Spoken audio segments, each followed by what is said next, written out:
به گوشم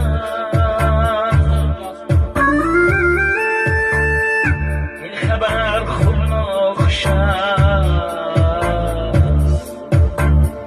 فهمیدم که مادرم در کنجی بیماری نشست. یار و دوستان اهلی فرزندان دویدن دست به دست. چشمشان افتاد به کاسه دلها شکست. رزق و روزش بود شد و آخر از این دنیا گذشت. مادرم جان مادرم زهره جبینم مادرم روی خود از قبر کشا رویت ببینم مادرم.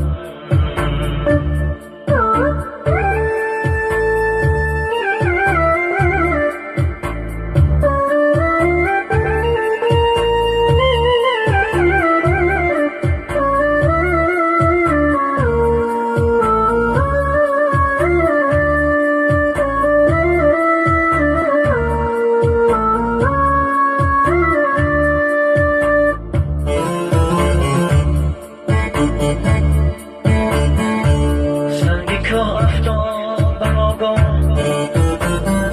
بر درختی میوه‌دار. ریشه کند و میوه‌ها افتاد به هر کوه و مزار. ریشه از تنگل جدای و تنزی برگی به شما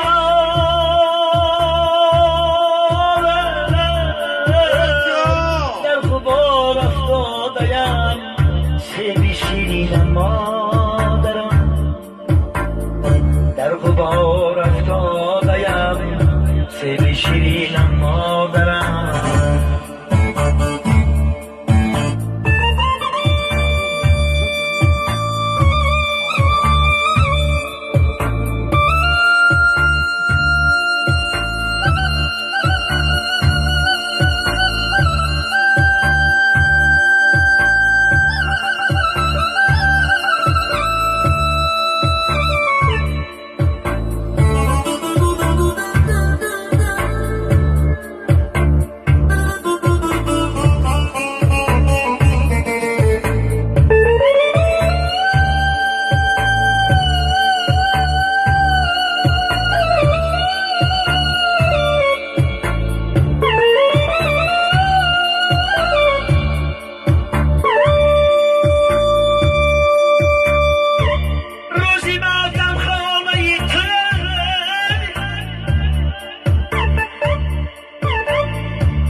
ببینم مادرم روی خود از خبر کشا رویت ببینم مادرم